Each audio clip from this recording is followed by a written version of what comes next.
Buenos días, mi grupo conformado por Esteban Igenes, Ana María Polo, Daniela Meléndez, Valeria Montes, María Paula López y mi persona Mariana Pérez, vamos a hablar el día de hoy sobre lesión endotelial en isquemia e hipoxia. El endotelio vascular es un órgano ampliamente distribuido y altamente especializado. Esto tiene una serie de funciones que incluyen el control del diámetro de los vasos sanguíneos a través de la producción y liberación de potentes sustancias vasoactivas o la comunicación eléctrica directa con las células del músculo liso subyacente. Regula la permeabilidad de la barrera vascular, estimula la formación de nuevos vasos sanguíneos e influye en los procesos inflamatorios y trombóticos. Las células endoteliales que forman el endotelio expresan una variedad de receptores de superficie celular y canales iónicos en la membrana plasmática, que son capaces de detectar hormonas circulantes, neurotransmisores, tensión de oxígeno y tensión de cizallamiento a través de la pared vascular. Los cambios en estos estímulos activan cascadas de señalización que inician una respuesta fisiológica apropiada. La concentración y las señales de calcio localizadas que ocurren dentro de microdominios subcelulares especializados son componentes fundamentalmente importantes de muchas vías de señalización en el endotelio. Los canales de potencial receptor transitorio o TRP son una superfamilia de canales iónicos permeables a cationes que actúan como un medio principal para aumentar el calcio citosólico en las células endoteliales. En consecuencia, los canales TRP son de vital importancia para las principales funciones del endotelio. Bueno, para hablar ahora de las funciones del endotelio, es necesario que tengamos en cuenta que el endotelio es modulado por medio de una serie de receptores, por medio de múltiples receptores que se encuentran presentes en la membrana. Esto lo hacen para numerosas moléculas, los cuales incluyen lo que son las proteínas, las hormonas, partículas transportadoras de lípidos, así como también por medio de proteínas de unión y receptores que gobiernan o que se encargan de las interacciones que hay entre la célula y la célula matrix.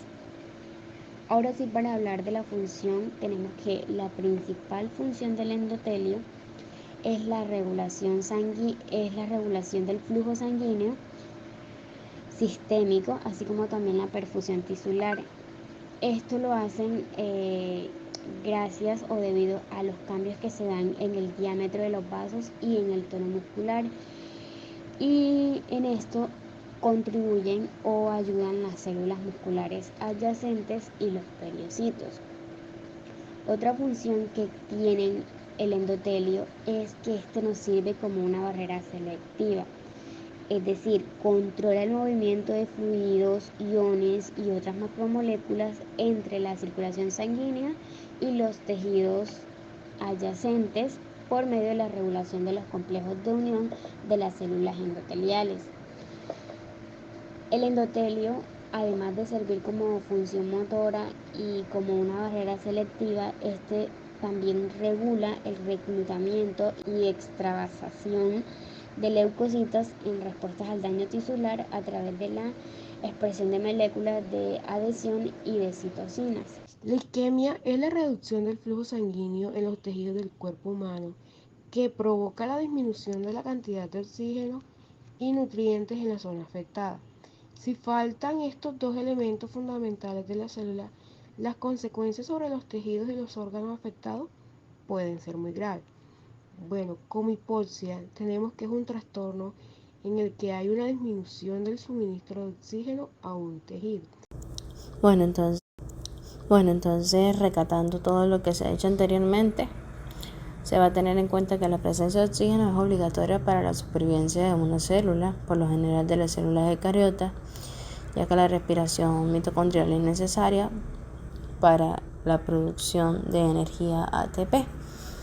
Si esta está en déficit, pues se va a activar una ruta llamada la glucólisis, que me va a dar como producto el piruvato.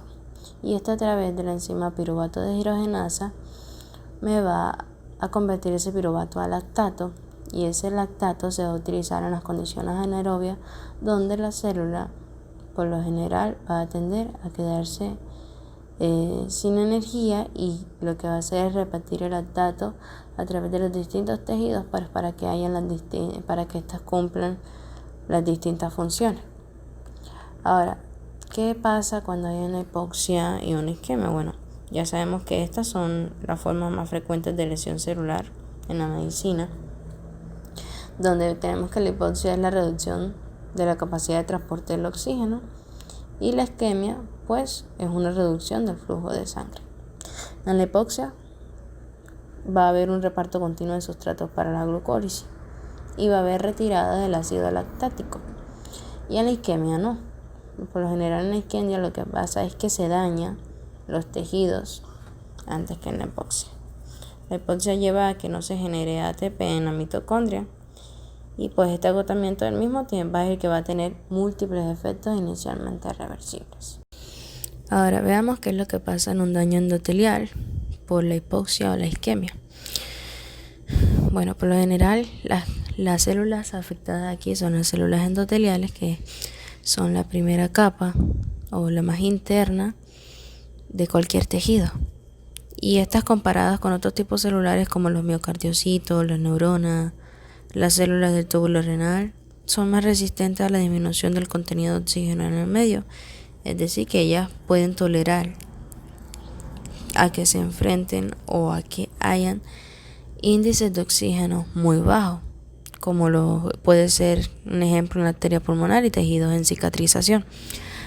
Al parecer, pues esta resistencia a la hipoxia tiene relación además con la activación de proteínas antiapoptóticas, que estas van a ir en paralelo con la magnitud del insulto más que con la naturaleza de este. Ahora, ¿cómo responde una célula endotelial a esta hipoxia? Bueno, ella por lo general activa unos mecanismos que van a estar dirigidos a conservar la energía. Uno de esos, uno llamado down regulation, que básicamente lo que va a hacer es sintetizar el adenosíntrifosfato o el ATP para el transporte de iones. Y esto lo va a hacer a través de la inducción de enzimas glucolíticas que van a optimizar la utilización de sustrato. Ahora, gran parte de este proceso es adaptativo y por lo general se encuentra regulado a nivel de la transcripción de genes que están involucrados pues en la respuesta a la privación de oxígeno. Ahora, durante esta reorganización de la respuesta celular a la hipoxia, se van a activar distintos factores transcripcionales, como lo muestra en la diapositiva. Uno de esos va a ser la proteína 1 o la AP1, el factor de crecimiento de la respuesta temprana, o también llamado EGR1 o NF-κB, y factores inducidos por la hipoxia o los HIF. Todo esto van a participar en la activación de genes que van a mantenernos una homeostasis vascular. Ahora, explicando lo que pasa a cada uno de ellos, tenemos que el factor de transcripción más estudiado es el HIF1, o también llamado heterodímero, que va a estar formado por dos subunidades, una de HIF1 alfa y otra de HIF1 beta. Y lo que va a hacer, pues, va a expresarse de primera en la actividad biológica, bajo condiciones de niveles de oxígeno normal. Ahora, la HIF1 es hidrolizado por la enzima prolilhidroxilasa, que va a promover su unión al complejo Von-Hippel-Lindau-ubiquitina ligasa, o también llamada VHL. ¿Y qué va a permitir esto? Bueno, que la ubiquitinación y posteriormente la degradación por la proteasoma. Algunos estudios in vitro pues han mostrado que en condiciones de hipoxia este HIF1 va a aumentar la estabilidad proteica y también va a potenciar la transcripción, ya que algunas enzimas responsables de este metabolismo, como la prolilhidroxilasa mencionada anteriormente y la asparaginil hidroxilasa, se van a encontrar inactivas. Y bueno, para que se active la transcripción debe haber un estímulo hipóxico. Cuando hay ese estímulo hipóxico es que se va a activar la proteína HIF1, que ya dijimos que es la principal en la hipoxia. Y esta por lo general se va a encontrar acumulada en el núcleo y va a ser la responsable de activar a los genes de eritropoyetina, al factor de crecimiento del endotelio vascular, o también llamado VEGF, que lo muestra aquí en la segunda diapositiva, y algunas enzimas glucolíticas y transportadores de glucosa, pues que van a controlar el ajuste metabólico durante la generación de energía en ese ambiente hipóxico. Esta adaptación metabólica lo que va a pasar es que va a involucrar una mayor captación de glucosa a través del incremento en la expresión de un transportador de esta, que va a estar o va a ser independiente de la insulina, como por ejemplo el glutamato 1, y va a estar inducido por varias enzimas glucolíticas, pues que van a mejorar la utilización de estos sustratos.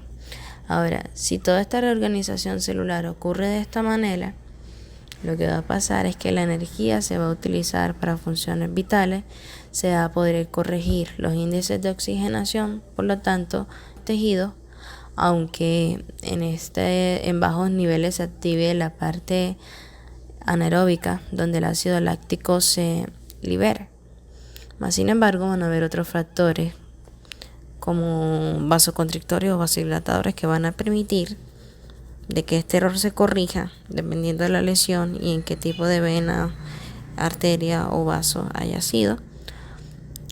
Va a activarse estos mismos para que ésta pues tenga una recuperación muy pronta, para que la isquemia se arregle y no haya hipoxia en los tejidos. Alteraciones del endotelio ocasionadas por el insulto hipóxico isquémico.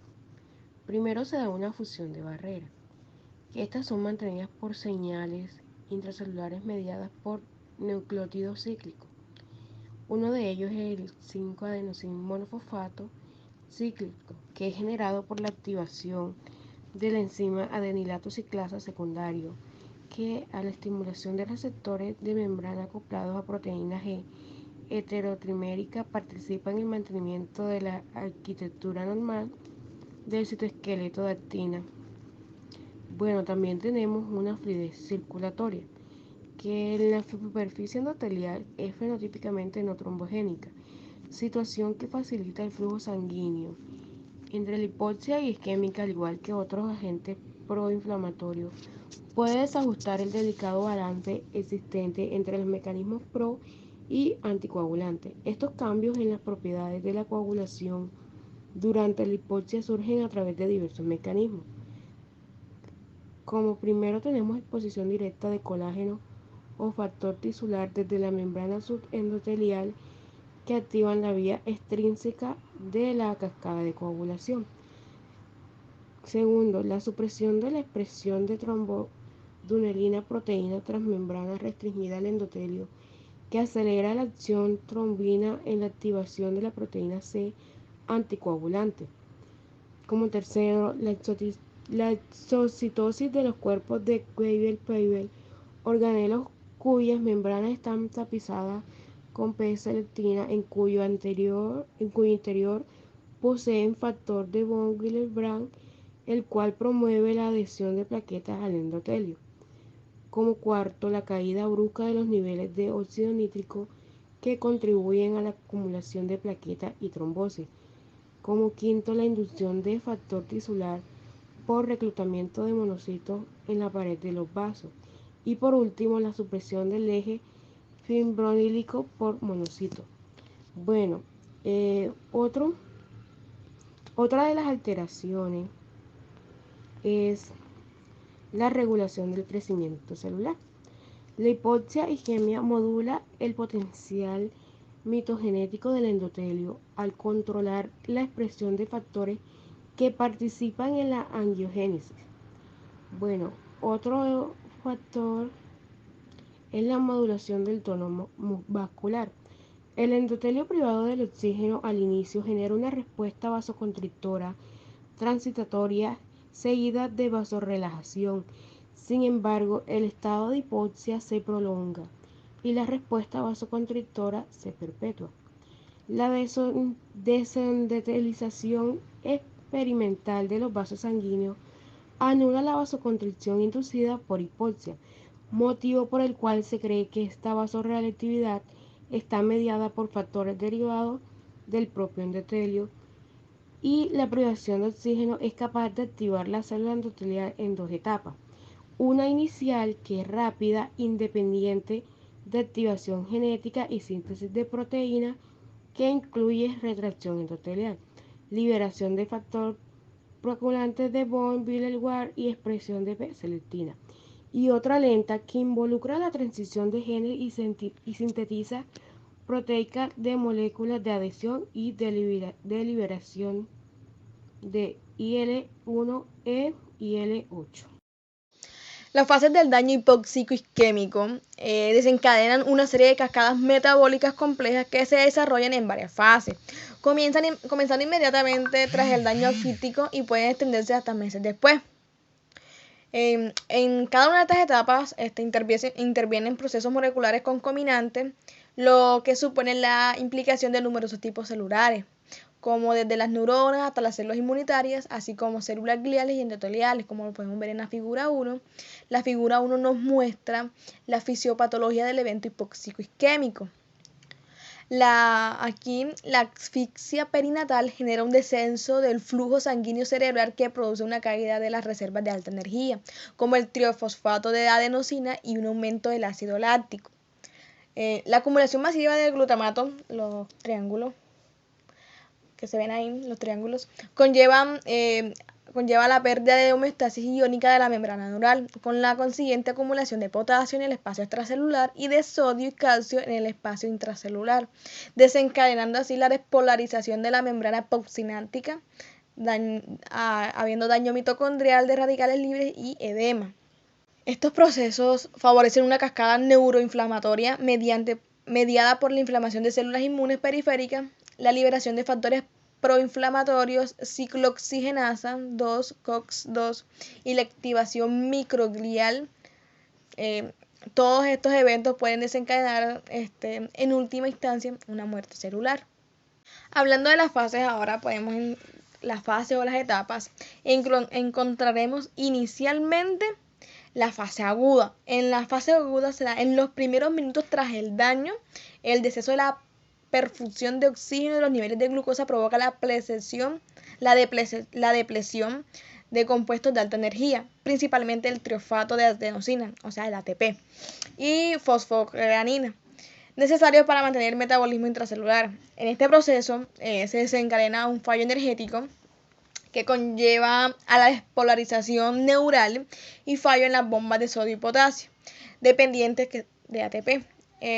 Debido a este fallo en su recaptación, los niveles de aminoácidos excitadores aumentan en la hendidura sináptica, lo que en un estadio posterior desembocará en la excitotoxicidad.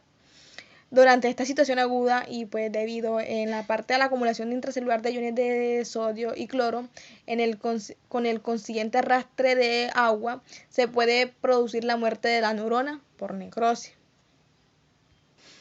Bueno, en la fase latente, pues tras la fase latente, luego de que en la fase aguda se haya dado el daño hipóxico isquémico, que tiene lugar a la reperfusión celular y tisular, durante la cual el metabolismo energético parece recuperarse. Sin embargo, esta recuperación es tan solo transitoria. En este periodo, denominado fase latente, aquí se ha observado una disminución de la actividad electroencefalográfica y una reducción del consumo de oxígeno, aunque mediante espectroscopias de resonancia magnética se aprecian niveles normales de metabolismo celulares. Mediante esta técnica se ha podido establecer que la duración de esta fase se relaciona inversamente con la gravedad del daño. Así pues, un daño hipóxico isquémico grave se asocia a un periodo latente más corto y a mayor muerte neural.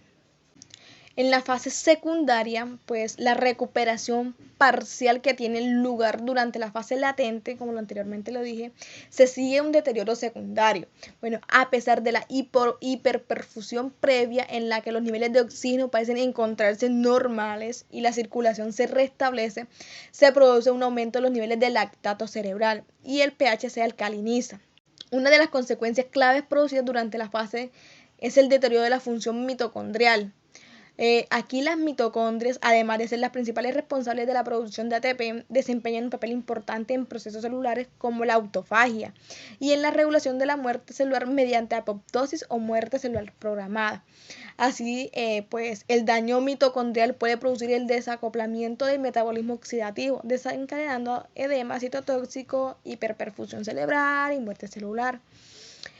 Pues La magnitud del fallo energético durante esta fase se relaciona estrechamente con la gravedad de la discapacidad neurológica y la alteración del crecimiento, pues, en este caso, de la persona.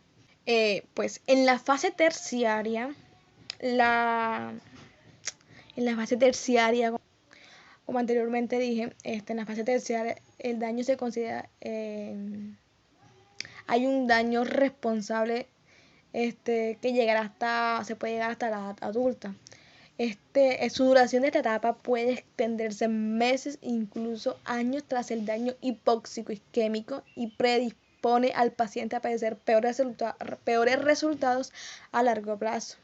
Las causas que pueden ayudar a una lesión endotelial en isquemia e hipoxia pueden ser la hipertensión, el colesterol alto, la obesidad, diabetes, fumar y otras fuentes de tabaco.